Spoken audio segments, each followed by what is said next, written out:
Yes, welcome to Early Kickoff. As you can see, we are here at this incredible Tottenham Hotspur Stadium, and I'm joined by Rio Ferdinand and Lucy Ward. Very good to have you both here. As we mentioned in the intro, one of the big topics we're going to start with this week, the Premier League Manager of the Season. So, the nominees that we've got, Mikel Arteta, Eddie Howe, Roberto De Zerbi, Unai Emery, Marco Silva, and Pep Guardiola. Lucy, I'm going to come to you first because I know that there's someone that you think is missing in that list. Yeah, I mean, I come from an education background, so I talked about what value do you add to a group as a manager? How far have you travelled? And I think I look at Gary O'Neill at Bournemouth and how far, and I think we just taken for granted because he's got them out of the relegation trouble quite early-ish, not towards the end of the season.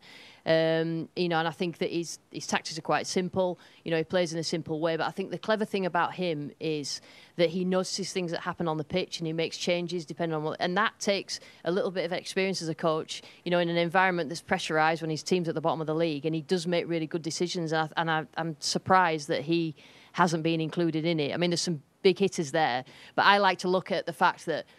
How far have you taken your team? Have you improved them that much? And there's some there that have, and obviously you've got Pep at the top, who they're the best there as it is. But yeah, there's a couple there that Thomas Frank as well. He should be in there surely.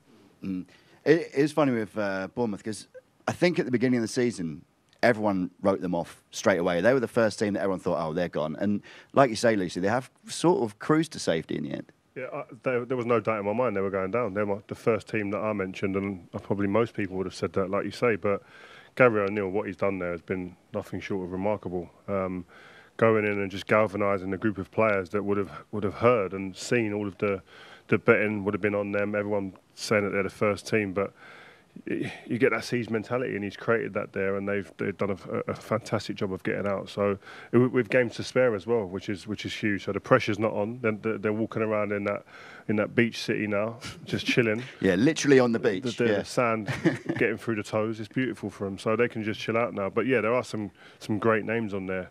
And you think should have been in there? Yeah, I agree. Gary O'Neill's definitely one of them. I think Thomas Frank as well.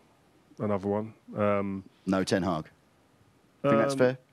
Yeah, I think I think the last month or two's probably hindered his kind of getting into that group of people. But I still think they've improved at Man United. But I think there's others that have probably made bigger improvements.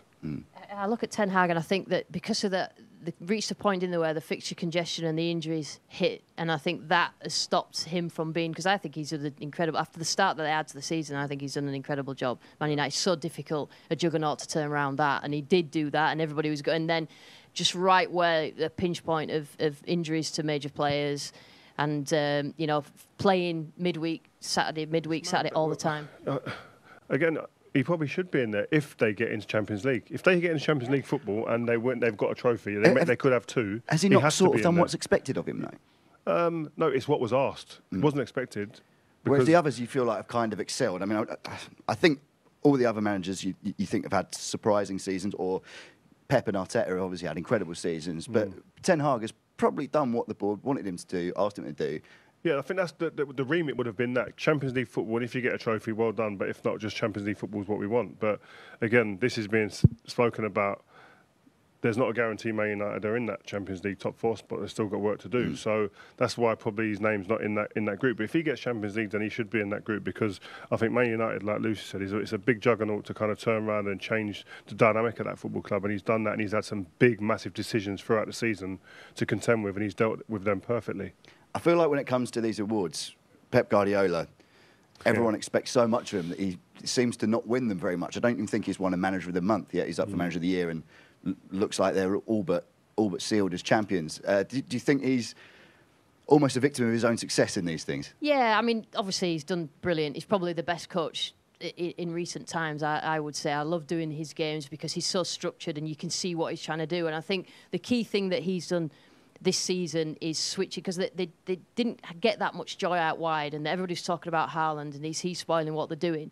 And then he switched to that like 3-box-3, and it allowed them, because teams were just forcing them wide, and then they couldn't get across into the box to Haaland. But then that 3-box-3 has just worked. It's just allowed overloads. I think the thing that Guardiola does for me is, I was talking with Pontus before, is that it obviously has the money and it has the players, but you still got to manage these players. Rio, these players all expect to play. You know, we've talked about Chelsea before, but he manages those egos, and he obviously has the ultimate authority there, and the players have ultimate respect for him. But that's not easy to do as a manager, come in and manage egos. But the bigger thing than that even is he's actually improving all of them players. Yeah.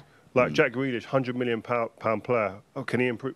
Yes, he'll improve him even after the first year. And look at him now, fabulous footballer. Bernardo Silva, gone to new levels.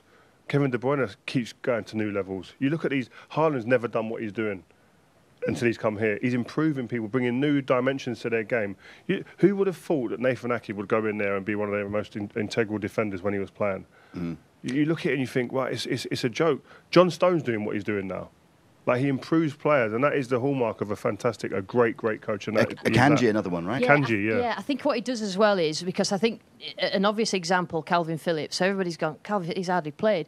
But I think Rodri didn't play while Fernandinho was playing, and I think Pep just allows them to learn, and they have to learn what he wants them to do. And until they do that and they start doing it well, Grealish it's happened to, Nathan Ake it's happened to, and as soon as it clicks how he wants them to then the major players, and I think he has that strictness about him that they have to do that. They have to sort of dance to his tune. As soon as they do, they're unbelievable players. He'd be I've got to say, Pep's my first pick.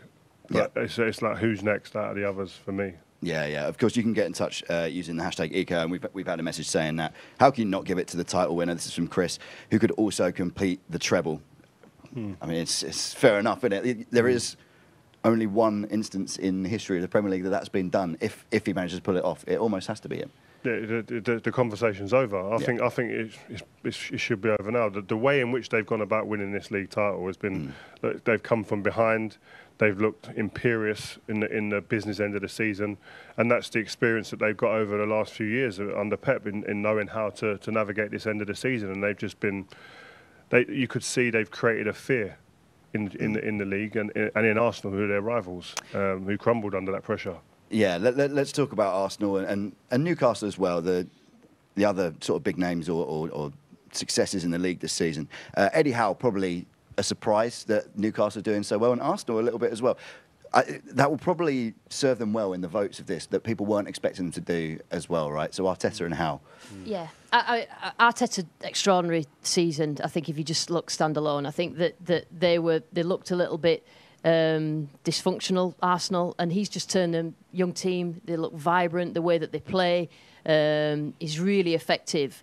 But I think that youngness and the vibrancy, like Rio's just said, at the end of the season where the pressure tells and you know what Man City are about, that crumbles. But I don't think there's no shame in that. I think that he has done, and if it wasn't for Pep and that Man City team, that's probably the best club side that probably we've ever seen. Current company accepted, that that they would have quite easily won the Premier League, and I think that he's another one that coaches well, that he improves players, and what he's done is extraordinary. I have to say, everything you just said there, Lucy, I agree with. Arteta going for some new approaches now. He's bought a chocolate Labrador and he's called it Win. And he says that's going to make the club more of a family. Thoughts on using a Labrador to motivate a Premier League squad? That's got to be a slow news day. Someone's thought out this story. It can't be real, surely. Well, if Fergie did it, you'd believe him, though, wouldn't you?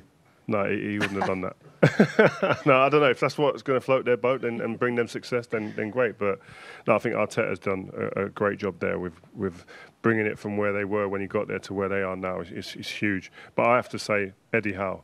Like everyone would have said they'd be happy with Europe, get into Europe, Conference League or whatever, and would say, brilliant job. Yeah, that's the next stage.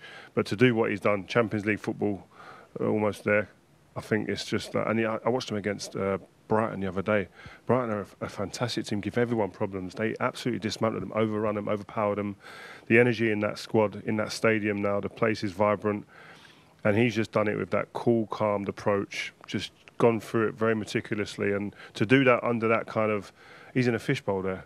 You know what I mean? It's a crazy place up there when a little bit of success starts coming into the stadium, and he's just really calm and lets his assistant take all of the headlines, and he just chills in the background. Jason Tyndall. Arsenal have a chocolate lab. They've got Jason Tyndall. He's a mad dog. Yeah. Listen, Eddie Howe's quite interesting because he's like taken players that like low in confidence, like Longstaff, that were a laughing stock, like Joe Linton, Jacob Murphy. Yeah, Jacob Murphy, Cher. You know, like he was discarded really, and he sort of turned them into really key integral players.